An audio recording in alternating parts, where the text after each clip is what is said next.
ഖസാക്കിന്റെ ഇതിഹാസം. ഒ.വി. വിജയൻ. ഭാഗം 2. തിരിച്ചുവരവ്.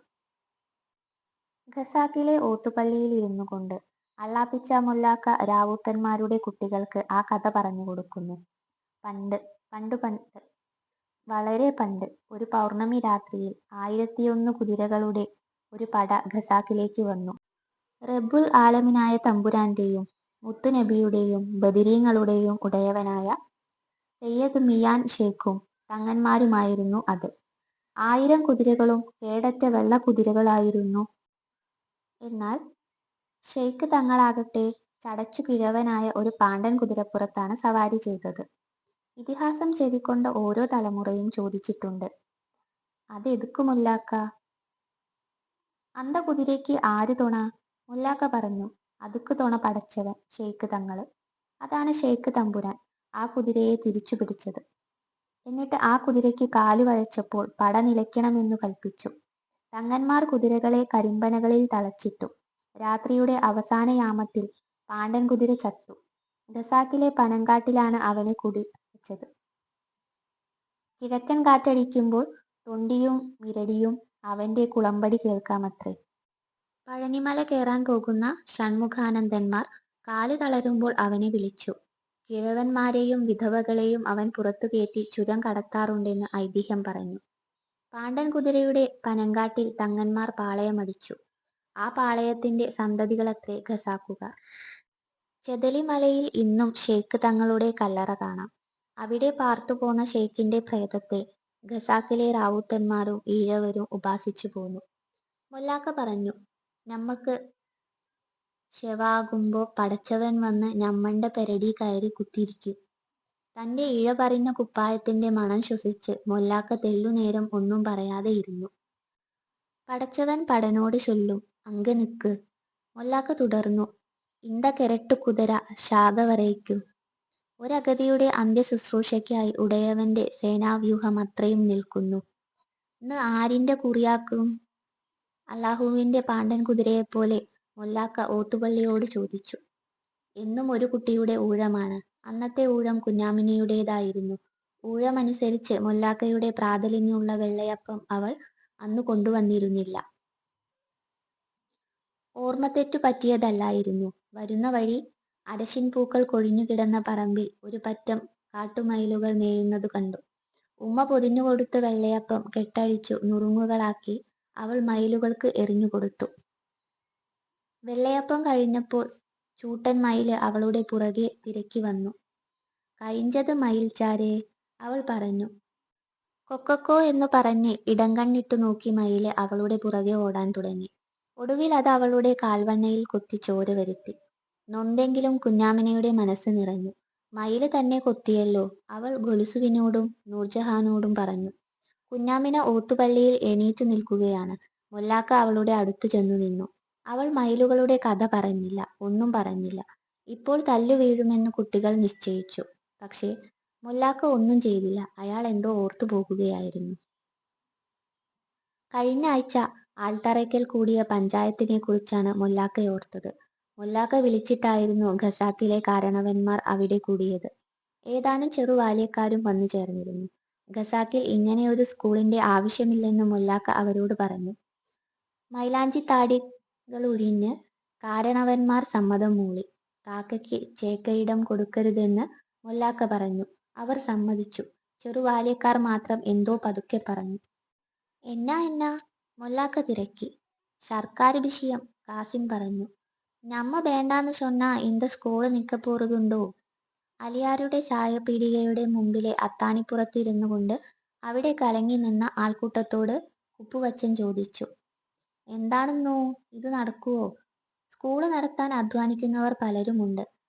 തേവാരത്തു തറവാട്ടിലെ ജന്മിയായ ശിവരാമൻ നായർ, ശിവരാമൻ നായരുടെ മരുമകൻ തുന്നൽക്കാരൻ മാധവൻ നായർ, അത്തറു മുതലാളിയുടെ അളിയനായ സുൽഫിക്കർ ഹയ്യത്ത് ഖാൻ. മാളോർക്ക് വേണ്ടാത്ത കാര്യം ആര് നടത്തിയാ നടക്കാനാണ്? കുപ്പുവച്ചൻ അത്താണിപ്പുറത്തു കൊക്കിയിരുന്നു കൊണ്ട് പൊതുവെ പറഞ്ഞു. മടിക്കുത്തിൽ താക്കോൽ കൂട്ടം തിരുകി അത്താണിച്ചുവട്ടിലെത്തിയ ശിവരാമൻ നായർ പറഞ്ഞു. ദാ കുപ്പോ, മറക്കാതെ കേട്ടോ നീയേ. നല്ല കാര്യവുമായി. കുപ്പുവച്ചൻ പറഞ്ഞു. വെറും വാക്ക് പറയാതെടോ അപ്പേ, ശിവരാമൻ നായർ പറഞ്ഞു. ഏത്? മൂത്താർക്ക് ഞമ്മളിനെ വിശ്വാസല്ലേ? 10 കുട്ടിയെങ്കിലും നിന്റെ വകയായിട്ട് സ്കൂളിൽ ചേർത്തണം. മൂത്താര് ബേഷാറാകണ്ട, ഞമ്മക്ക് ഈ സ്കൂള് നടത്തണം. അത്താണിയോട് ചേർന്ന് നിന്ന് ശിവരാമൻ നായർ പതുക്കെ പറഞ്ഞു. ഡാ അപ്പേ, ബൗദ്ധന്മാര് നമ്മക്കെതിരാ. കുപ്പുവച്ചൻ ശിവരാമൻ നായരോട് കണ്ണു കാണിച്ചു. കുറെ ബൗദ്ധന്മാർ അതുവഴി ചായപ്പീടികയിലേക്ക് വരികയാണ്. ശിവരാമൻ നായർ നടന്നകന്നു. മൈലാഞ്ചിത്താടിക്കാരനായ റാവുത്തന്മാരും അള്ളാപ്പിച്ച മൊല്ലാക്കയും അലിയാരുടെ ചായപ്പീടികയിലേക്ക് കയറി. ചൊല്ലത് ഉണ്മയാ? അള്ളാപ്പിച്ച മൊല്ലാക്ക ചോദിച്ചു. ഉണ്മൈ, അവരറിയിച്ചു. ഓർത്തോർത്ത് നമ്പാനാവാതെ മൊല്ലാക്ക സ്വയം പറഞ്ഞു. നെയ്ജാമലി തിരുമ്പി വന്നത്. മറുപടിയും വന്നത്. അവനെങ്കേ? അയാൾ ചോദിച്ചു. കാരണവന്മാർ പറഞ്ഞു. 4 രാത്രികൾക്ക് മുമ്പാണ് നെയ്സാമലി ഖസാക്കിലെത്തിയത്. ഇടിഞ്ഞു പൊളിഞ്ഞ രാജാവിന്റെ പള്ളിയിൽ ചെന്ന് താമസിക്കുന്നു. പായലു പിടിച്ച അവശിഷ്ടങ്ങളെ ചുറ്റി ഒരു മണ്ഡലിയെപ്പോലെ നെയ്സാമലി പതിയിരിക്കുന്നത് അള്ളാപ്പിച്ച മൊല്ലാക്കയോർത്തു. നനഞ്ഞു നീണ്ട സ്ത്രൈണങ്ങളായ ചുണ്ടുകൾ മൊല്ലാക്കയുടെ ഓർമ്മയിൽ തെളിഞ്ഞു. പുരോഹിതൻ അസ്വസ്ഥനായി. പക്ഷേ ആ സുഖസ്മരണയും അസ്വാസ്ഥ്യവും മുല്ലാക്കയിൽ നിന്നകന്നു. നെയ്സാമലി ഷെയ്ഖ് തങ്ങളുടെ ഖാലിയാരായാണ് തിരിച്ചു വന്നിരിക്കുന്നത്. ആ വാസ്തവം മാത്രമേ ഇപ്പോൾ ഓർത്തുകൂടൂ. അള്ളാപ്പിച്ച മൊല്ലാക്ക വീണ്ടും ചോദിച്ചു. ആരും എങ്കിട്ട് ചൊല്ലവില്ലേ? ആരും മറുപടി പറഞ്ഞില്ല. അലിയാരെ, മൊല്ലാക്ക ചോദിച്ചു. ഒനക്ക് തെരിഞ്ഞിരുന്നതാ? അലിയാർ മറുപടി പറഞ്ഞില്ല. നീ അന്ത രാത്രി അവൻ വരത് പാത്തതാ? മൊല്ലാക്ക ചോദ്യം ആവർത്തിച്ചു. അലിയാർ മൂളുക മാത്രം ചെയ്തു. മൊല്ലാക്കയോർത്തു. ആരും തന്നോട് പറഞ്ഞില്ല, പറയാൻ ഭയന്നിട്ടെന്ന പോലെ. 12 കൊല്ലം മുമ്പ് ചെതലിയുടെ അടിവാരത്തിൽ, വെയിലിന്റെ വെളിച്ചത്തിൽ, മൃഗതൃഷ്ണയിൽ, സുഗന്ധത്തിൽ താൻ കണ്ട സുന്ദരനായ 16കാരനെ മൊല്ലാക്കയോർത്തു. അന്നു തൊട്ട് നടന്ന കഥ മൊല്ലാക്ക ആരോടും പറഞ്ഞിട്ടില്ല. എങ്കിലും കിത്തീബിയുമ്മ എല്ലാം അറിഞ്ഞിരുന്നു. നെയ്സാമലിയെ മറക്കാൻ അവർ ഭർത്താവിനെ ഉപദേശിച്ചു. പക്ഷെ മറക്കാൻ പറ്റുന്നില്ല. നൊടിയിട വിട്ടുമാറാതെ നെയ്സാമലി തന്നെ പിന്തുടരുകയായിരുന്നു. അവന്റെ യുവത്വത്തിലൂടെ, ധാർഷ്ട്യത്തിലൂടെ, തന്റെ പരിക്ഷീണതയിലൂടെ, ഖസാക്കിലെ ചതുപ്പുകളിലൂടെ അവൻ തന്നെ നായാടി. ഒരു പാത്രം ചായയുടെ മുമ്പിൽ മൊല്ലാക്കയിരുന്നു. പെട്ടെന്ന് എന്തെല്ലാമോ ബന്ധമില്ലാത്ത ചിന്തകൾ അയാളുടെ മനസ്സിലൂടെ കടന്നുപോയി. അലിയാരും മറ്റു ചെറുപ്പക്കാരും നൈസാമലി എന്ന ഖാലിയാരെ മാനിക്കുന്നു, അനുസരിക്കുന്നു. ഏതാനും ദിവസങ്ങൾക്കകം ഖസാക്കിൽ ഒരു സർക്കാർ വിദ്യാലയം വരുന്നു. രാജാവിന്റെ കോണെഴുത്ത് പഠിപ്പിക്കാൻ. പെരുവിരൽ ചെരുപ്പ് കടിച്ച വ്രണം നീറുന്നു. മൊല്ലാക്ക ചായ കുടിച്ചില്ല. പുറത്ത് സംസാരം. മൊല്ലാക്ക പുറത്തേക്ക് നോക്കി. 20-25 ആളുകളുടെ അകമ്പടിയോടെ നൈസാമലി അത്താണിക്കൽ നിൽക്കുന്നു. നീല ചുരുൾമുടിയുടെ പത്രകിരീടം, പുക ചുറ്റിയ കണ്ണുകൾ. അയാൾക്കു ചുറ്റും ചെറുപ്പക്കാർ മാത്രമല്ല, കാരണവന്മാരുമുണ്ട്. മൊല്ലാക്ക ഇറങ്ങിച്ചെന്നു. നൈജാമലി, അയാൾ പറഞ്ഞു. നീ വന്നതാ? കാലിയാര്. നൈസാമലി മൊല്ലാക്കയെ തിരുത്തി. മൊല്ലാക്ക മരവിച്ചു പോയി. നീ ഉണ്മയാ പൊയ്യാ? മൊല്ലാക്ക ചോദിച്ചു. ഉണ്മൈ, നൈസാമലി പറഞ്ഞു. മൊല്ലാക്ക ഗൗളിയുടെ ചിലമ്പിനായി ചെകിടോർത്തു. കാറ്റിനായി ചെകിടോർത്തു. അടയാളമില്ല. നെറ്റിയിൽ നിന്ന് ഒരു വിയർപ്പുതുള്ളി വടിച്ചെടുത്ത് അകലേക്കെറ്റിയിട്ട് മൊല്ലാക്ക പറഞ്ഞു. പോയി. നീ ഷെയ്ഖോട ആത്മാവല്ലേ, നീ ഭൂതമാക്കൂ. മൊല്ലാക്ക ഒരു പിടി മണ്ണ് വാരി ജപിച്ച് നൈസാമലിയുടെ മുഖത്തേക്കെറിഞ്ഞു. ഏറിന്റെ ശക്തിയിൽ മൊല്ലാക്കയാണ് അടിതെറ്റിയത്. വീണില്ല. ആരോ താങ്ങി നിർത്തി. നൈസാമലി ചിരിച്ചു. മൊല്ലാക്ക തിരിച്ചു ചായപ്പീടികയുടെ അകത്തേക്ക് നടന്നു. ആറിത്തണുത്ത് 2 ഈച്ചകൾ ചത്തുപാറി. ചായപാത്രം അപ്പോഴും അവിടെ ഇരിക്കുന്നു. മൊല്ലാക്ക വീണ്ടും ചെന്ന് അതിനു മുമ്പിലിരുന്നു. ചായപാത്രത്തിനു മുകളിൽ കമിഴ്ന്നിരുന്നു. പീടികയ്ക്കകത്ത് ഇപ്പോൾ 2 കാരണവന്മാർ മാത്രം ശേഷിച്ചിരുന്നു. പൊന്തുരാവുത്തരണ്ണോ? അവരിൽ ഒരാളോട് മൊല്ലാക്ക ചോദിച്ചു. இந்த ஸ்கூல விஷயத்தி நைஜாமலி ஏதாவது சொன்னதா? சொன்னது. ரொம்ப வீரியமா சொன்னது. என்ன சொன்னது? ஸ்கூலு ஷேக்கு தம்புரானு விரோதம் கிடையாதுன்னு சொன்னது. இந்த ஸ்கூலு இங்க நாட்டணும்னு சொன்னது. மொல்லாக்க പറഞ്ഞു. இந்த ஸ்கூலிலே காஃபரோட படிப்பு தெரியுமா? அதுக்கு ചിങ്കിടി പിടിக்கிறவர் ഷെയ്ഖോട കാലിയാരാവതപ്പടി.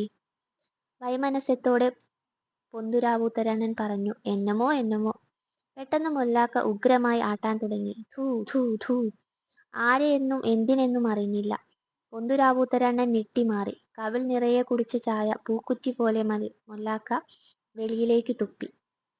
എടാ കൂശിമകനെ, ചായ ഗ്ലാസ് കയ്യിൽ പിടിച്ചുയർത്തിക്കൊണ്ട് മൊല്ലാക്ക അലിയാരോട് കയർക്കുകയാണ്. എടാ നാണം കെട്ട നായേ, എതുക്കെടാ இந்த ചായി പൗഡറ് പോട്ടത്?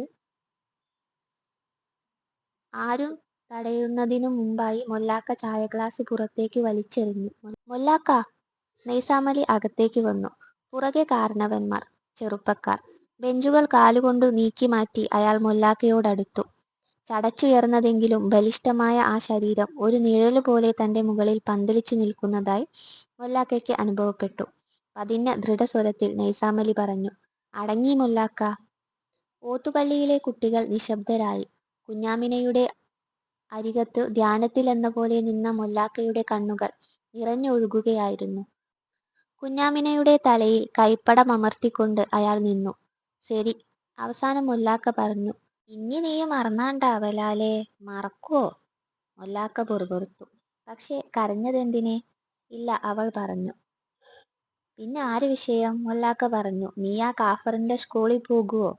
ആ മാപ്പിന്റെ കൃതാർത്ഥതയിൽ എന്ത് വാഗ്ദാനത്തിനും അവൾ തയ്യാറായിരുന്നു. ഇല്ല. ഷെയ്ഖ് തങ്ങളിനെ പിടിച്ചാണയിട്. ഷെയ്ഖ് തങ്ങളാണേ, ബദിരീങ്ങളാണേ, മുത്തുനബിയാണേ അന്ത കാഫറോടെ സ്കൂളിൽ പോകമാട്ടെ. മാരിയമ്മനെ പിടിച്ചാണയിട്. പഴുതുകൾ അടയ്ക്കാൻ വേണ്ടി മൊല്ലാക്ക വീണ്ടും ആവശ്യപ്പെട്ടു. മാരിയമ്മയാണേ, പുളിങ്കൊമ്പത്തെ പോതിയാണേ, ബശത്തമ്മാറാണേ അന്ത കാഫറോടെ സ്കൂളിക്ക് പോകമാട്ടെ.